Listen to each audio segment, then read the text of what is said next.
지금 바울은 결례를 이게 정결케 하는 예식 그 말입니다. 그 결례예요. 그걸 지금 행하고 있습니다. 그걸 일주일간을 하는 거예요. 그러니까 27절에 그 이레가 거의 참회하는 말은 그 결례 예식이 거의 끝날 때가 되었다 그 얘기죠. 자, 그때쯤 됐는데 성전에서 사람들이 그 바울을 붙잡아서 성전을 더럽혔다 그래요. 그 말이 28절입니다. 외치되 이스라엘 사람들아 도우라.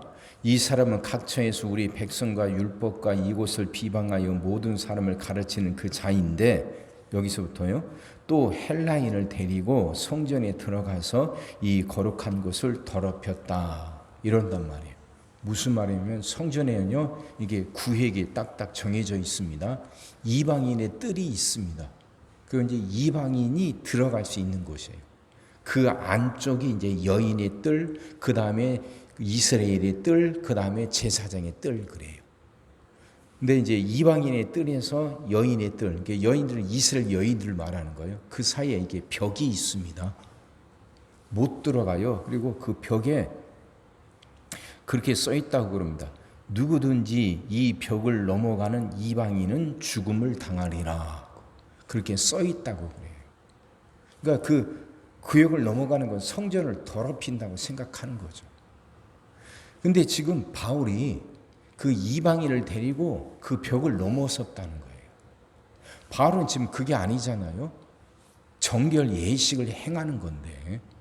근데 왜 그렇게 생각했냐? 바울이 그 에베소 사람 드로비모라는 사람하고 예루살렘 시내에 같이 있었던 걸 본 사람들이 있습니다.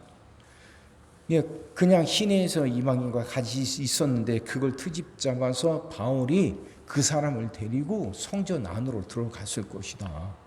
그 정결 예식을 행하려면 그 성전 안으로 이렇게 들어가야 되니까 아마 그 이방인을 데리고 성전 안으로 들어갔을 것이다. 그러니까 우리의 규칙을 어긴 거다. 이방인이 들어갈 수 없는 구역을 저 바울이 데리고 들어가면서 성전을 더럽혔다. 이렇게 된 거죠. 그래서 사람들 막 모여라 해서 바울을 지금 죽이려고 하는 겁니다. 그러니까 이제 예루살렘에 있는데 그 성전이 굉장히 소동하고 시끄러웠을 거 아니에요? 근데 이제 그걸 보고 있던 로마 군인, 그러니까 예루살렘에는 안토니오 요새라고 있습니다. 로마 군인들이 거주하는 곳, 주둔하는 곳이에요. 총독은 거기 있지 않아요. 총독은 가이사라는 곳에 따로 있고 그 군인들이 예루살렘에 소동이 일어나지 않도록 그걸 지키는 곳입니다. 그러니까 이 안토니오 요새에서는 예루살렘 성전이 잘 보여요. 훤히 보입니다. 이렇게 보고 있는데 성전 안에서 시끄럽고 소동하니까 그 지도의 책임자, 그게 천부장이죠. 천부장이 군인들을 데리고 그 성전을 갔다는 거죠. 그래서 소동을 이게 진정시키고 바울을 붙잡았다는 겁니다. 그래서 왜 이렇게 됐느냐 물어보니 막 이 말 저 말 하니까 무슨 말인지 잘 모르겠고, 그래서 우선 그 소동을 진정시키려고 바울을 잡아서 감옥에 가뒀다 이야기거든요. 그러니까 자 여기서 한번 보세요. 바울은 지금 복음을 전하는 사람이에요. 그러니까 유대인들이 믿었던 그 하나님, 그 하나님이 보내신 그 예수님의 복음을 전하는 거거든요. 그러니까 바울과 함께 해야 할 사람들은 유대인이잖아요. 근데 이 복음을 전하다 보니까 노마스로부터 계속 이렇게 핍박도 받고 어려움을 당하는데 어떻게 보면 바울을 반대할 사람들이 로마인이고 바울과 함께 할 사람들이 유대인인데 이게 거꾸로 돼서 유대인들이 바울을 죽이려고 그러고 오히려 로마인이 바울을 지켜준단 말이에요. 이렇게 뒤바뀌어요. 그리고 바울이 지금 죽음을 당한 이유가 없지 않습니까? 바울은 사람들을 살리는 거잖아요. 예수님의 복음을 전하는 것이고 하나님 뜻을 행하는 겁니다. 그러면 하나님의 뜻을 행하는 그 바울을 하나님이 끝까지 지키시고 보호해 주셔야 될 텐데 바울이 지금 유대인들에게 붙들려서 죽음을 당할 위기에 몰렸단 말이에요. 오늘 본문에 보면 문이 닫혔다 하는 구절이 나와요. 30절. 온 성이 소동하여 백성이 달려와 모여 바울을 잡아 성전 밖으로 끌고 나가니 문들이 곧 닫히더라. 문들이 닫혔다 하는 표현, 이게 이제 문학적이고 상징적이잖아요. 끝난 것처럼 여겨졌다. 문이 닫혔다. 희망이 없고 가능성이 없고 끝났다. 이제 바울은 죽었다. 그 의미인데, 생각지도 못했던 로마 천부장이 바울을 구하려고 달려온단 말이죠. 이게 하나님의 역사예요. 그러니까 하나님이 하시는 일이 언제나 우리가 분명하게 알 수 있도록, 명확하게 깨달을 수 있도록 그렇게 하나님 일하시진 않아요. 일하시지 않을 때도 있어요. 하나님이 일하시는 게 굉장히 모호합니다. 모호하다 하는 말. 무엇가 뭔지 모르겠다는 거죠. 분명하지 않다는 의미잖아요. 바울이 지금은 복음을 전하는 거예요. 예루살렘에 간 것도 지금 그 유대인들과 이방인들 사이를 화해시키려고 간 거예요. 성령이 그렇게 예언을 하죠. 가서 고초를 당할 거라고. 그럼에도 불구하고 그게 하나님 뜻이니까 그 뜻을 이루려고 간 겁니다.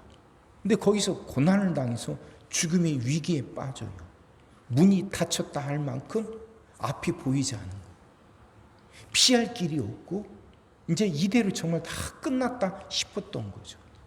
근데 그때 생각지도 못하게 로마 천부장이 달려온단 말이에요. 하나님이 하시는 일이 그렇게 분명하지 않을 때가 있어요. 굉장히 모호합니다. 길이 보이지 않아요. 보이지 않을 때가 있어요. 이게 문제가 해결이 될까? 이대로 있다가 이게 이대로 끝나는 거 아닌가?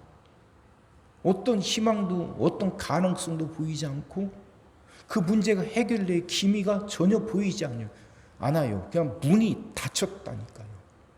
막막하죠. 그런 상황에 빠지는 경우도 있어요. 근데 하나님은 생각지도 못했던 방법을 통해서 로마 천부장을 보내서 바울을 구출하게 하신단 말이에요. 그러니 절망하지 않는 게 중요하다는 얘기예요. 낙심하지 않고 포기하지 않는 게 중요하다는 거예요.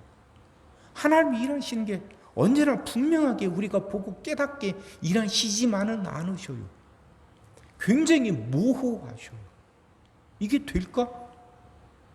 길이 열릴까? 이대로 끝나는 거 아닌가? 이러면 어떡하지? 하나님이 왜 아무 일도 안 하시고, 하나님이 왜 아무런 응답도 안 하시고, 하나님이 왜 보고만 계실까? 하나님 정말 나를 사랑하는 걸까? 아니면 정말 하나님이 계신 걸까? 별의별 생각이 다 들게 만들고 의심하게 만들고 고민하게 만들고 낙심하게 만드는 상황들이 많이 있단 말이에요. 모호한 거죠. 모호. 우리 생각 같았으면 우리가 순간순간 금방금방 깨달을 수 있도록 하나님이 분명하게 역사하시고 일해 주시면 참 좋은데, 기도하는 대로 바로바로 응답이 오고 아무 어려운 일이 생겨도 금방금방 길이 열리고 막 어떤 그 상황이 달라지고 조짐이 보이고 이러면 참 좋은데, 하나님이 그렇게 항상 그렇게 일하시지만은 않으셔요. 근데 그런 하나님에게 하나님 왜 이렇게 일하시냐고, 좀 더 분명하게 내가 보고 알 수 있도록 일하시지 않고 왜 이렇게 나를 답답하게 만들고 왜 이렇게 나를 힘들게 만드냐고, 왜 이렇게 모호하게 일하시냐고 우리가 하나님께 따질 수 있는 건 아니잖아요. 세상을 하나님이 만드시고 하나님이 다스리시는 거예요. 하나님이 이끌어 가시는 거예요. 하나님이 창조주고 우리는 피조물. 피조물인 우리가 창조해진 하나님께 왜 이렇게 일하시냐고 따질 수 있는 건 아니잖아요. 피조물인 우리에겐 그런 권리가 없잖아요. 피조물인 우리는 창조주신 하나님이 일하시는 방법, 그걸 참고 기다릴 수밖에 없어요. 모호함을 견뎌내야 하는 거예요. 모호함. 이게 참 어려워요. 이게 참 우리를 많이 흔들어댑니다. 순간순간 길이 보이면야 신앙생활이 뭐가 어렵겠어요. 근데 하나님이 모호하실 때가 있으니까 그렇게 온 힘을 다하여 기도하고 열심히 최선을 다해서 기도하고 정말 사심없이 하나님 위해서 일하는데도 팍팍하고 문이 닫힌 것 같은 상황, 하나님이 계신다면 어떻게 이런 일이 일어날 수 있을까 싶은 상황들은 계속 있거든. 그런 상황은 우린 견뎌내야 돼요. 견뎌내야 돼요. 그럼에도 불구하고 하나님은 역사하신다.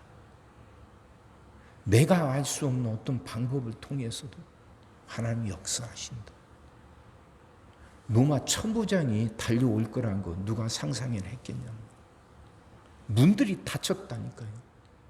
이대로 끝나는구나, 이대로 죽는구나 하는 그런 싶은 상황, 그런 생각이 들게 하는 상황이었다니까요. 정말 이제 끝났네 싶은 상황이었는데 로마 천부장이 달려와 생각지도 못했던 방법 통해서 하나님이 역사하셔. 그런 하나님을 믿는다면 모호한 상황, 길이 보이지 않는 상황 속에서도 우리 낙심하지 말고 견디고 기다려야지. 하나님은 이대로 끝나게 하지 않으시고 어떤 방법을 통해서든 하나님이 역사하시니까 낙심하지 않고 기다리는 거죠. 견뎌내야 되고 믿음 놓치지 말아야 되는 거죠. 그럴 때 하나님의 역사는 일어나는 거예요. 사랑하는 성도 여러분, 그렇게 신앙생활을 합시다.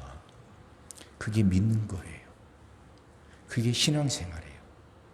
모호함 속에서도 절망하지 않고 그걸 견뎌내는 것. 끝내 하나님은 그 뜻을 이루실 테니까, 이 상황을 어떻게든 하나님이 해결하실 테니까 그 믿음 갖고 견뎌내는 거죠.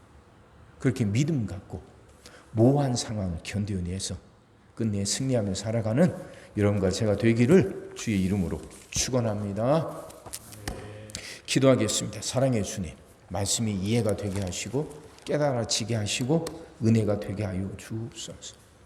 상황이 내가 바라는 대로, 내가 원하는 대로 이루어지지 않고 문이 닫힌 것 같고 이대로 끝났다 싶은 상황이 있다 할지라도 하나님 낙심하지 않고 하나님 그 믿음 잃지 않도록 우리를 붙들어 주시옵소서. 하나님이 왜 이렇게 일하시는지, 정말 하나님이 이 문제를 해결하신 의지가 있는지, 정말 하나님이 내 기도를 듣고 계신지 이해할 수 없는 그런 모호한 상황들이 있습니다. 그렇게 모호할 때가 있습니다. 하나님, 우린 연약합니다. 우리를 긍휼히 여기사 그런 모호함을 이겨내게 하시고 견뎌낼 수 있게 하여 주옵소서. 간절히 기도합니다. 강하고 굳센 팔로 우리를 붙들으셔서 그런 모호한 상황 속에서도 낙심하지 않고 견뎌 이겨내게 하여 주옵소서. 끝내 하나님의 뜻이 이루어지는 걸 볼 수 있게 하여 주시옵소서. 오늘도 우리 모든 성도들 위해 기도합니다. 한 사람 한 가정 빠짐없이 일일이 찾아가셔서 오늘도 함께 하시고 은혜 내려 주옵소서. 가정들이 다 평안하게 하시고 식구들이 다 건강하게 하시며 생업이 다 형통하게 하시고 문제들이 다 해결받게 하여 주옵소서. 우리 자녀들을 축복하시고 앞길을 열어 주옵소서. 우리 자녀들 하나님을 사랑하게 하시고 말씀을 지키게 하시며 하나님께 영광 돌리는 일꾼들로 살아가게 하여 주옵소서. 하나님 우리에게 새날을 주시는 우리임을 믿습니다. 성도들은 질병을 이겨내고 물질의 어려움을 극복하고 수많은 문제들을 해결하며 살아가는 새날을 살게 하시고, 또 교회는 예배가 살아나는 빈자리가 가득 채워지며 언제나 생명의 역사가 일어나는 새날을 살게 하여 주시옵소서. 오늘도 모든 성도들 눈동자처럼 지키시고 복된 길로 인도하여 주옵소서. 믿사옵고 예수님의 이름으로 기도하옵나이다. 아멘.